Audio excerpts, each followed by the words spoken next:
오늘 시간에는요, 열왕기상 강의 14번째 시간을 갖도록 하겠습니다. 14장의 구성을 한번 보시면요, 이제 남유다의 통치자는 르호보암이고요, 그리고 북이스라엘의 통치자는 이제 여로보암이죠. 여로보암. 보암 똑같습니다. 보암 끝 부분이 이제 똑같은데, 남유다는 르호보암, 북이스라엘은 여로보암이 이제 통치자가 된 것이죠. 이제 북이스라엘의 통치자 여로보암은 하나님의 경고에도 불구하고 악한 길에서 돌이키지 아니했습니다. 그래서 오늘 이 시간에는 이 두 명의 왕의 행적에 대해서 같이 한번 살펴보도록 하겠습니다. 북쪽의 통치자 여로보암, 그리고 남쪽의 통치자 르호보암, 이 두 왕에 대한 주요 행적을 한번 같이 살펴보도록 하겠습니다. 이 두 명의 통치자는요, 공통점이 있었어요. 공통점, 다윗의 길로 걷지 아니하였다는 거예요. 하나님께서 분명히 다윗의 길을 걸을 때 그 왕좌를 견고하게 해주고 이렇게 끊어지지 않게 약속하셨는데, 이 두 명의 그 왕은요, 다윗의 길을 걷지 않았다, 이렇게 성경은 우리에게 알려주고 있습니다.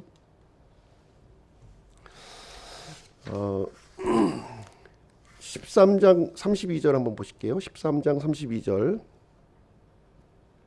이는 그가 베델에 있는 제단과 사마리아의 도시들에 있는 산당들의 모든 집을 향해 주의 말씀에 의거하여 외친 말이 반드시 이루어질 것이기 때문이라 하니라. 지난 시간에 우리 어떤 내용을 살펴보았죠? 유다에서 온 이 젊은 대언자와, 그리고 이제 북쪽에 있는 늙은 대언자, 두 사람의 대언자 이야기를 함께 살펴보았습니다. 마지막 부분에 이제 이 늙은 대언자가 지금 이제 하는 내용인데요. 그 젊은 대언자가 이제 베델에 있는 제단과 사마리아의 도시들에 있는 산당들의 모든 집을 향해서 이렇게 그 선포한 주의 말씀이 이제 반드시 이루어질 것이다. 반드시 이루어질 것이다, 이렇게 얘기를 했습니다. 그러면 이 유다에서 올라온 이 젊은 대언자는 이제 어떤 그 메시지를 이렇게 외쳤나요? 다윗의 그 길을 걷지 아니하면, 이 공통적으로 하신 말씀이 있어요. 이 그 하나님께서 이 통치자들에게 공통적으로 하신 말씀이 뭐냐면, 다윗의 길을 걷지 않으면 멸망한다는 거예요. 그러나 다윗의 길을 걸어간다면 그 이제 왕국이 견고해질 것이다, 이렇게 얘기했죠. 그래서 이제 이 금송아지 제단 앞에서 우상 숭배를 하고 있는 이 여로보암 왕을 향해서 이렇게 이 한 대언자가 이렇게 말씀을 선포한 것입니다. 그래서 오늘은 이제 여로보암의 주요 행적에 대해서 한번 볼게요. 여로보암의 주요 행적인데요. 1절 말씀 한번 보시겠습니다. 14장 1절. 그때에 여로보암의 아들 아비야가 병들매. 그때에 이렇게 시작하고 있는데요. 그때에 이것은 이 북이스라엘이 우상 숭배로 말미암아 완전히 이렇게 물들어 있을 그런 때에 이렇게 얘기하는 것입니다. 이때 이제 어떤 일이 생겼냐면, 여로보암의 아들 아비야가 병이 들었다, 이렇게 얘기하고 있습니다. 이제 왕의 아들이 이제 병이 들은 것이죠. 이 아비야라고 하는 뜻이 어떤 뜻을 가지고 있냐면, 하나님은 나의 아버지시다, 이런 뜻을 가지고 있는 거예요. 지금 여로보암은 지금 이제 우상 숭배를 본인만 했을 뿐만 아니라 북이스라엘 전체를 우상 숭배로 이끌고 있었어요. 그런데 자신의 아들의 이름은 어떻게 지었다고요? 굉장히 그 성경적으로 지은 거예요. 아비야, 하나님은 나의 아버지, 이런 이름을 지어 주었습니다. 이것으로 보았을 때 여로보암은 지금 이제 우상 숭배를 하고 있지만 초기에는 건전한 믿음을 가진 사람이었다 하는 것을 우리가 생각해 볼 수 있겠습니다. 그런데 이 여로보암에게 지금 급박한 일이 생긴 거죠. 자신의 아들의 생명이 아주 위독한 그런 상황에 지금 이제 처해진 거예요. 하나님께서 이렇게 그 징계를 주실 때 징계를 우리가 어떻게 받아들여야 되겠습니까? 하나님은 우리에게 형벌을 주기 위해서, 우리를 넘어뜨리기 위해서 징벌을 주시는 것이 아니죠. 징계를 주시는 목적이 있어요. 바로잡음과 돌이킴을 위해서 우리에게 이제 징계를 허락을 하시는 거예요. 그래서 이것을 극복하고 성장해 나가기를 원하시는 거죠. 그렇죠? 그래서 지금 이제 여로보암의 집안에 이렇게 아들이 중한 병에 걸려서 죽게 된 것은 지금 무엇을 얘기해 주고 있는 것입니까? 이것을 통해서 하나님께로 돌아오라는 것이죠. 불순종의 이 자리에서 순종의 자리로 돌아오라고 하는 하나님의 이제 그 절박한 외침일 수도 있겠습니다. 하나님도 절박했고요. 여로보암도 절박한 거예요. 지금 하나님도 절박해요. 이 여로보암이 이 우상 숭배의 자리에서 돌아오기를 원하고 있었고요. 또 여로보암은 이 죽어가는 아들을 이제 바라보면서 이 살려야겠다고 하는 이 절박함이 이렇게 있었습니다. 2절 말씀을 보시게 되면 여로보암이 자기의 아내에게 이르되 원하건대 일어나 변장하여 당신이 여로보암의 아내임을 알지 못하게 하고 실로로 가라, 이렇게 기록하고 있습니다. 이 여로보암은 지금 이제 어떤 생각을 하게 되었냐면요, 자신에게 통치자가 되어줄 것을 이렇게 알려주었던 그 아히야 대언자가 생각이 난 거예요. 지금 이 상황에서 내가 아히야 대언자를 내가 찾아야 되겠구나 하는 이 강력한 마음의 두드림이 이제 있었던 것이죠. 그런데 직접 본인이 찾아가지 아니하고 또 그 아히야 대언자를 자기에게 부르지도 않고 어떤 방법을 이제 사용하게 되냐면 자기 아내를 이제 보내기로 결정한 거예요. 신하를 보낸 것도 아니고 자기 아내를 보내는데, 여기 보시게 되면 변장하여, 모습을 변장해서 여로보암의 아내인 것을 알지 못하게 하고 이렇게 방문을 하라, 이런 지시를 내리게 됩니다. 은밀하게 위장을 해서 이제 방문을 시도한 것이죠. 이런 내용을 보았을 때 지금 아히야 대언자와 여로보암의 관계는 어떻습니까? 굉장히 좀 그 서먹한 관계죠. 그렇죠? 이스라엘의 통치자가 되어줄 것을 미리 알려준 그런 대언자임에도 불구하고 지금은 이렇게 뭔가 좀 거리감이 느껴져 있는 그런 모습을 보여주고 있습니다. 그래서 이 여로보암의 마음 속에서는 지금 이제 내 아이가 지금 과연 어떻게 될 것인가, 이것이 매우 궁금했던 거예요. 그래서 이제 아내를 이제 보내게 되었습니다. 3절 말씀을 보시게 되면 당신은 빵 10개와 과자와 꿀 한 병을 가지고 그에게 가라, 이렇게 하고 있습니다. 왕의 아내가 이렇게 들고 가기에는 이렇게 뭐 귀한 물건들은 아니죠. 지금 평범한 서민들이 하나님의 사람을 찾아갈 때 가지고 갈 수 있었던 아주 소박한 물건을 이렇게 가지고 방문을 하게 됩니다. 여로보암은 계속해서 지금 불순종의 자리에 있는 거예요. 지금 아들이 지금 중환병에 걸려 있어도 여전히 이제 불순종 가운데 있었고 하나님과 이렇게 회복하려는 마음은 없었어요. 단지 이 아이의 문제 때문에 이제 하나님의 사람을 이제 찾아가게 되었습니다. 이런 내용을 볼 때 이 그 여로보암의 아들이 이렇게 죽을 병이 걸리게 된 것은 무엇입니까? 지금 하나님께서 지금 그 여로보암의 걸음을 지금 이끌고 계시는 거죠. 하나님의 그 사람에게로 이끌고 있는 거예요. 그 모습을 우리는 여기서 이제 볼 수 있어야 되겠습니다.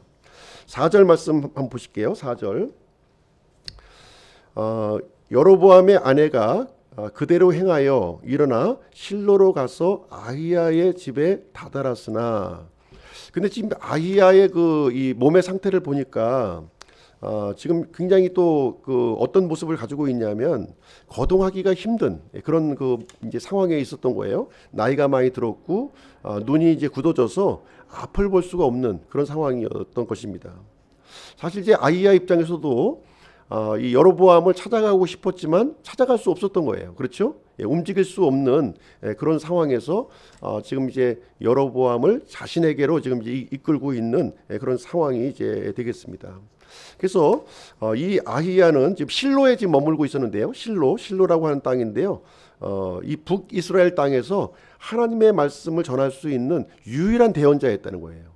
이 유일한 대언자 앞으로 지금 여로보암을 이끌고 서로 만날 수 있도록 이런 자리가 형성이 이제 되었던 것입니다. 5절 말씀 한번 보시겠습니다. 5절.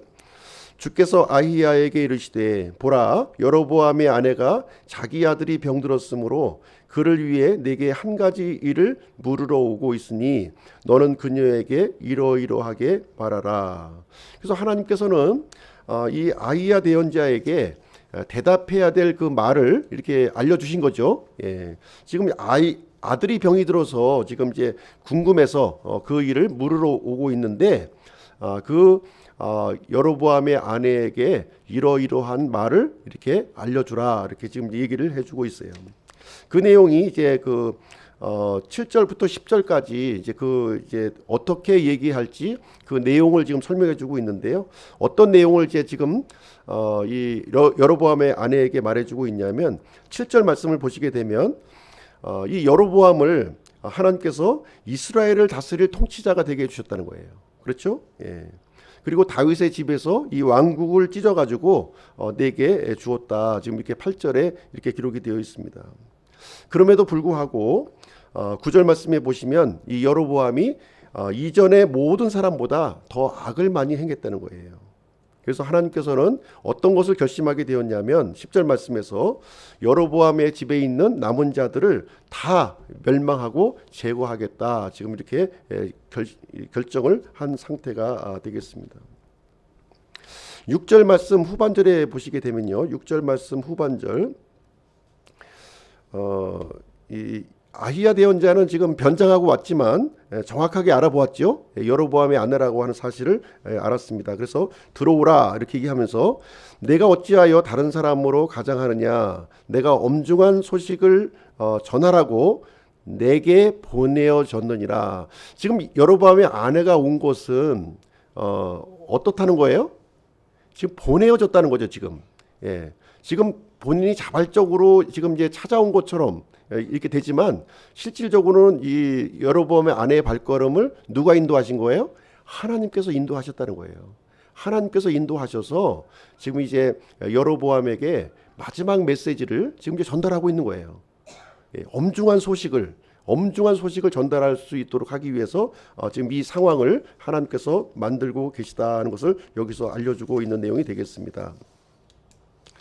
자, 11절 말씀해 보시게 되면 11절 굉장히 끔찍한 소식을 여기서 알려주게 돼요. 이 여로보암의 아내한테 어떻게 얘기를 해주냐면 여로보암에게 속한 자들 가운데 도시에서 죽는 자는 개들이 먹고 들에서 죽는 자는 공중에 날짐승들이 먹으리니 주가 그것을 말하였느니라 이렇게 얘기합니다. 이 여로보암의 이 속한 자들이 비참한 말로를 지금 겪게 될 것이다 얘기하는 거예요. 처참한 끔찍한 죽음을 지금 하게 된다는 것이죠. 도시에서 죽는 사람들은 개들의 먹이가 되고 들판에서 죽는 사람들은 날짐승들의 먹이가 되어서 죽게 된다는 거예요. 지금 굉장히 이 상황은 어떻게 보면 이제 급박한 상황이죠. 이게 지금 단순히 그냥 이렇게 그러십니까? 이렇게 좀 가볍게 들어서 넘길 수 있는 말이 아닌 거예요. 그리고 또 어떤 얘기를 해주냐면 12절 말씀에 이런 얘기를 해요. 12절 그러므로 너는 일어나 내 집으로 가라. 내 발을 도시에 들여놓을 때 그 아이가 죽으리라 이렇게 얘기합니다. 지금 여로보암의 아내는 누굽니까? 아이의 엄마예요. 친엄마입니다. 친엄마한테 뭐라고 얘기하냐면 내가 이제 성문에 다다르게 되면 그 아이가 이제 죽는다는 거예요. 죽는다 이 얘기를 해주고 있어요. 근데 여기서 좀 특징 지어지는 내용이 무엇이냐면 이 여로보암의 아내가 아히야 대언자를 찾아왔잖아요. 그렇죠? 근데 한마디의 말도 없는 거예요. 지금 그 대언자만 얘기하고 있죠. 이 여인은 한마디도 얘기하고 있지 않고 한 반응을 보이지 않고 어떤 반응도 보이지 않고 있어요.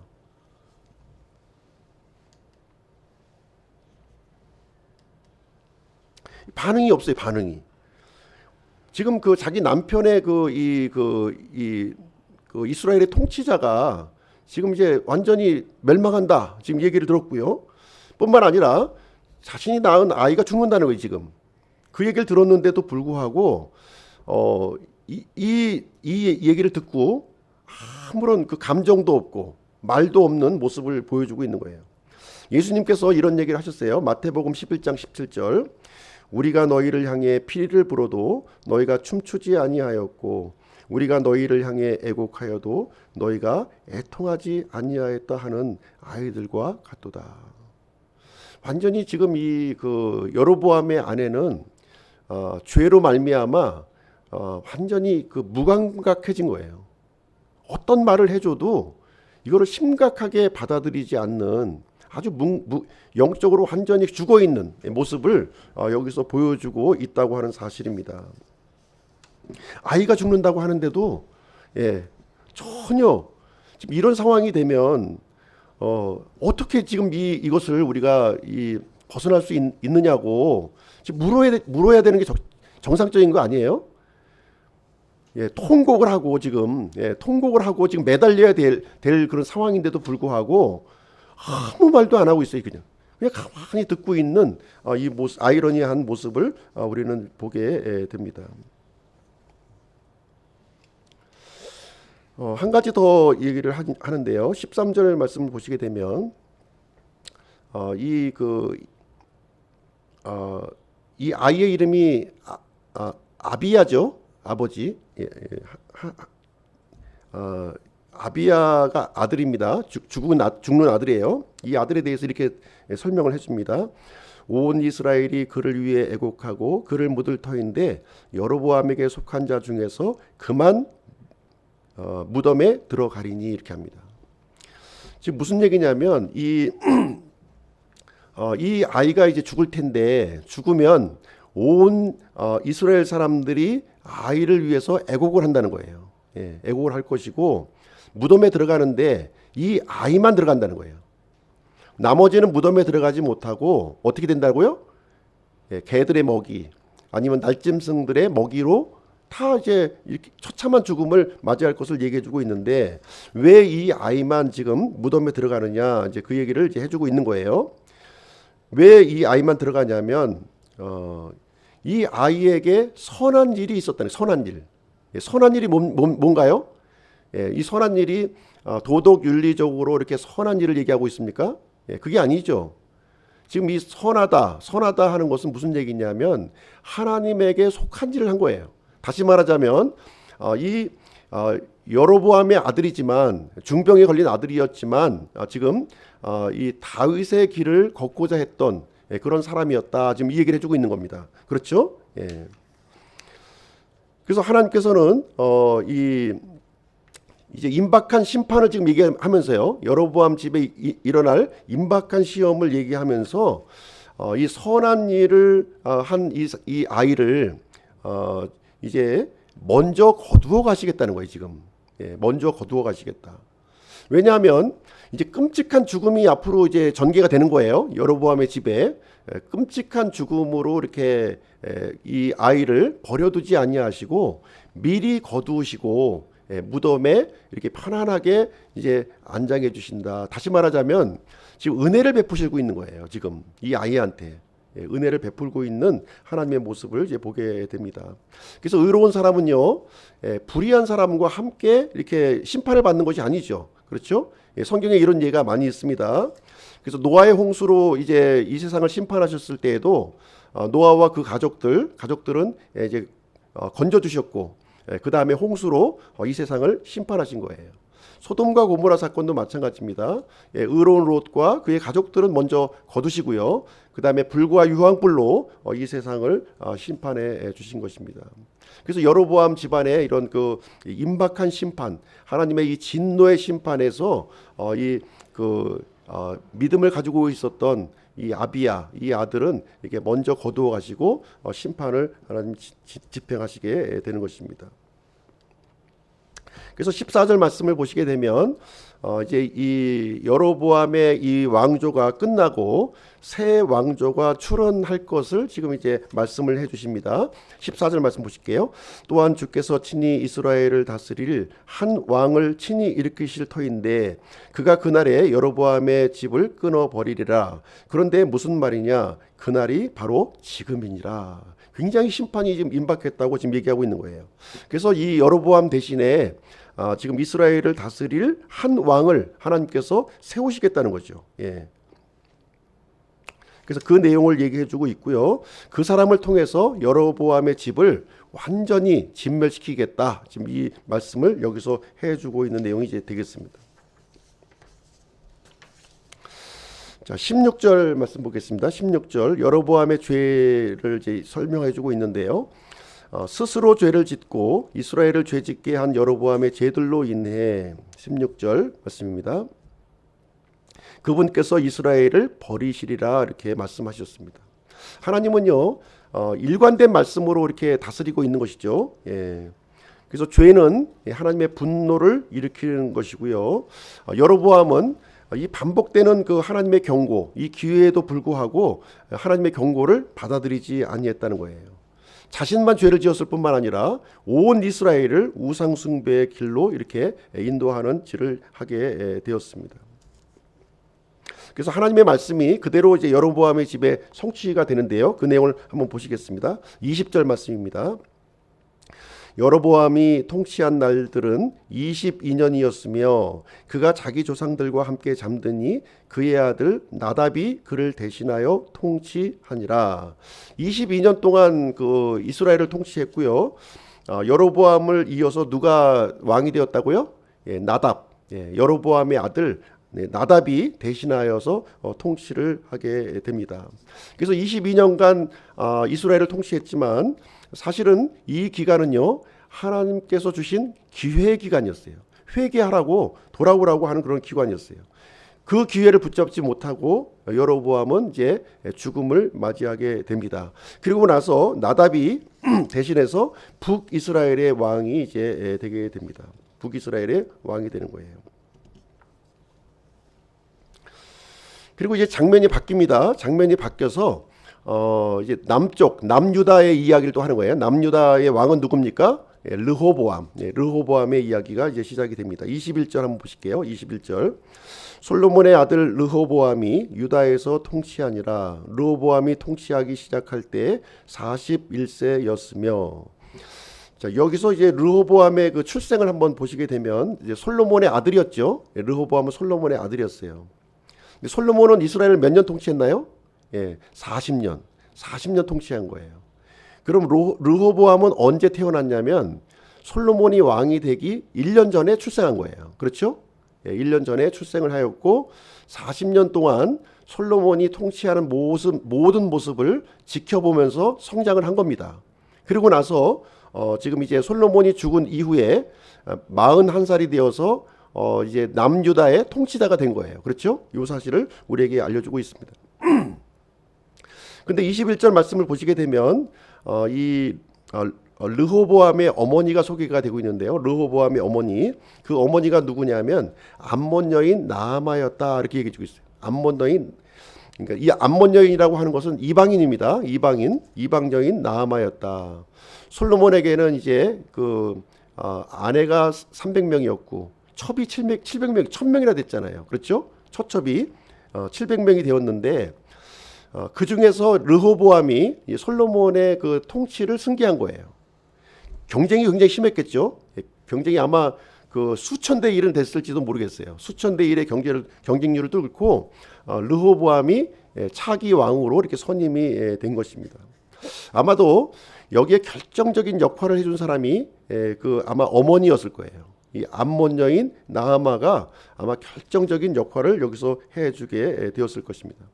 르호보암의 그 행적을 보시게 되면 17년간 통치를 합니다. 네. 북쪽에 여로보암은 몇 년 통치합니까? 22년. 예, 르호보암은 17년간 이제 남유다를 통치하게 됩니다. 그의 어머니 이름은 이제 암몬 여인 나아마였는데요. 여기 보시게 되면 31절 한번 보겠습니다. 31절 마지막 절인데요. 31절 르호보암이 자기 조상들과 함께 잠들어 자기 조상들과 함께 다윗의 도시에 묻히니라. 그의 어머니의 이름은 나아마이며 그녀는 암몬 여인이더라. 그의 아들 아비암이 그를 대신하여 통치하니라. 르호보암의 어머니 이야기가 두 번 등장하는 거예요. 두 번. 시작할 때 한 번 등장하고요. 르호보암이 죽을 때 또 한 번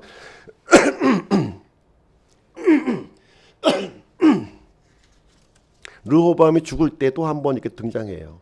이것을 통해서 무엇을 알려주고 있냐면 이 나아마라고 하는 여인은 르호보암의 통치 기간 동안에 강력한 영향을 주었다는 거예요.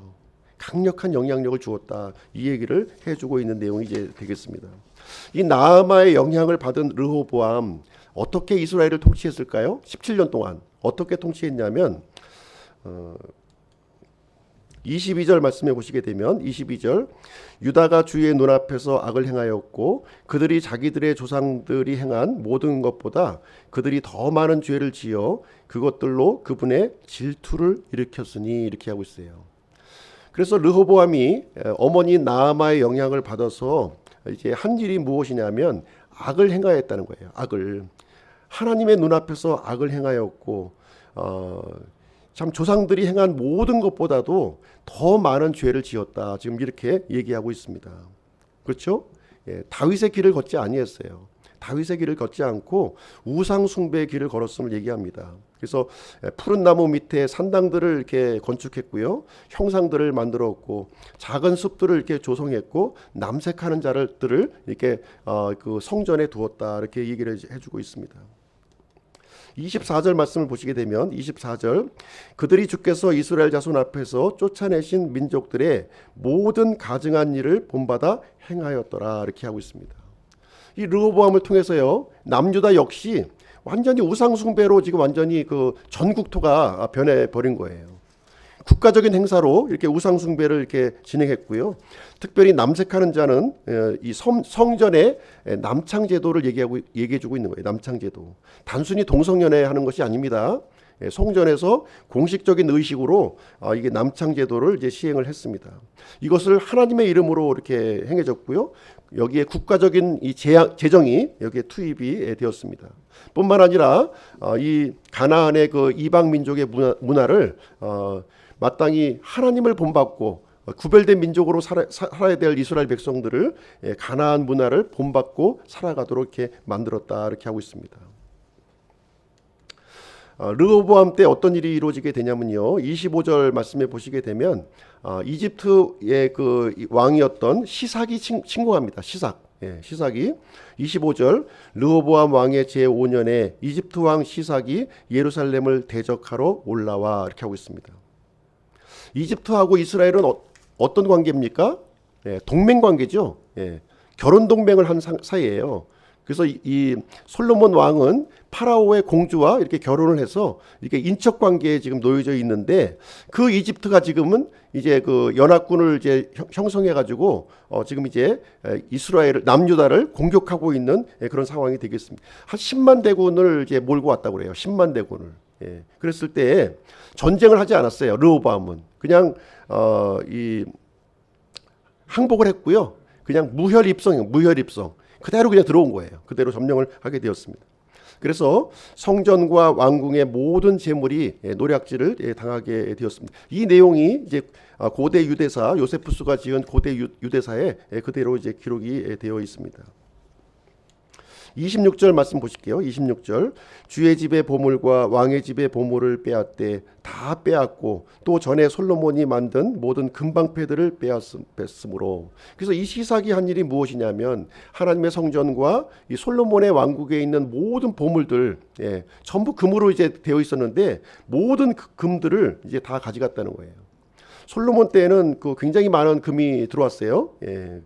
금방패 200개가 있었고 작은 방패 300개가 있을 정도로 굉장히 많은 그 금이 있었지만 이집트 왕 시삭이 모든 금들을 다 이집트로 이제 약탈해 갔다고 지금 얘기해주고 있습니다. 그래서 지금 완전히 이제 그 르호보암은 솔로몬 때의 영광이 완전히 사라져 버렸고요. 완전히 그 알거지로 지금 변해 버리고 말았습니다. 27절 말씀 보겠습니다. 27절. 르호보암 왕이 그것들 대신 놋방패들을 만들어 왕의 집 문을 지키는 호위대 우두머리들의 손에 맡김에, 이 금방패 대신에 지금 이제 놋방패로 다 이제 바꿔버릴 정도로 완전히 지금 형편이 아주 그 어려운 그런 상황에 놓여지게 되었습니다.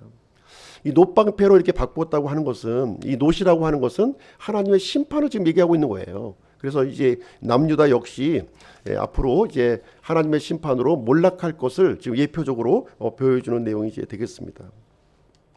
30절 말씀 보실게요. 30절. 르호보암과 여로보암 사이에 그들의 전생애 동안 전쟁이 있었더라, 이렇게 얘기하고 있습니다.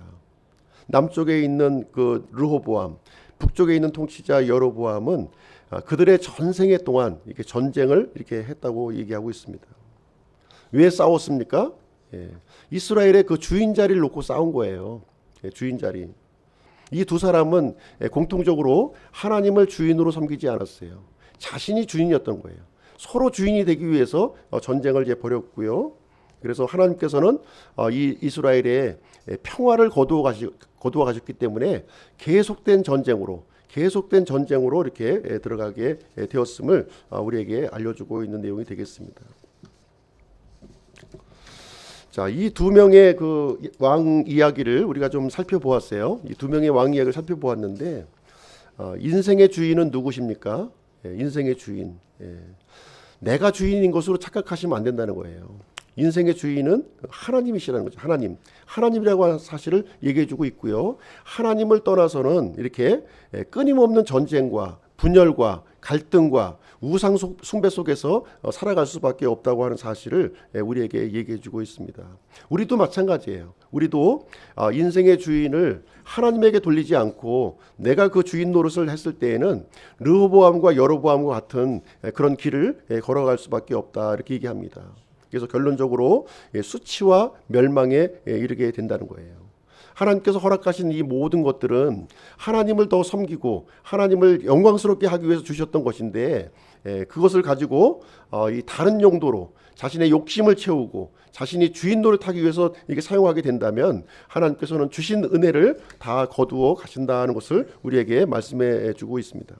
하나님은 결코 우리들에게요 완벽한 것을 기대하진 않으세요. 완벽하게 흠도 없이 사는 것을 기대하지 않으십니다. 하나님께서 원하시는 것은 다윗의 길을 걷기를 원하시는 거예요. 다윗과 같은 길을 우리가 걷기를 원합니다. 다윗은 어떤 길을 걸었냐면 이 주인 자리에 올랐던 것이 아니라 하나님 앞에서 항상 종의 자세로 이렇게 있었어요. 다윗은 많은 죄를 범했습니다. 그 우리아를 범했고, 그 간음 사건을 이제 또 막기 위해서 또 살인을 하는 그런 흉악한 사람이었어요. 그럼에도 불구하고 다윗은 어떤 자세를 가졌습니까? 하나님 앞에 회개하고 하나님을 전적으로 신뢰하는 그 믿음을 가졌다는 거예요. 하나님께서 중요하게 보시는 것은 바로 이런 부분을 중요하게 보는 겁니다. 죄도 안 짓고 이렇게 아주 순결하게 사는 것이 아니라, 비록 우리가 육신이 연약해서 죄를 지었다 할지라도 거기에서 돌이킬 줄 알고 죄를 슬퍼할 줄 알고 또 하나님을 전적으로 신뢰하는 자리에 돌아오는 것, 그것을 원하신다는 거예요. 근데 이 여로보암과 르호보암은 어떻게 살았다고요? 죄로 알지 않았다는 거예요. 죄를 그냥 죄 속에 파묻혀서 우상 숭배 속에서 이렇게 자신이 주인 행사하면서 살았음을 말해주고 있습니다. 그래서 이 두 왕의 모습을 통해서 우리가 이제 반면 교사를 우리가 가졌으면 좋겠고요. 하나님을 인생의 주인으로 모시는 기쁨 침례교회 성도님들이 되시기를 주님의 이름으로 축복드립니다.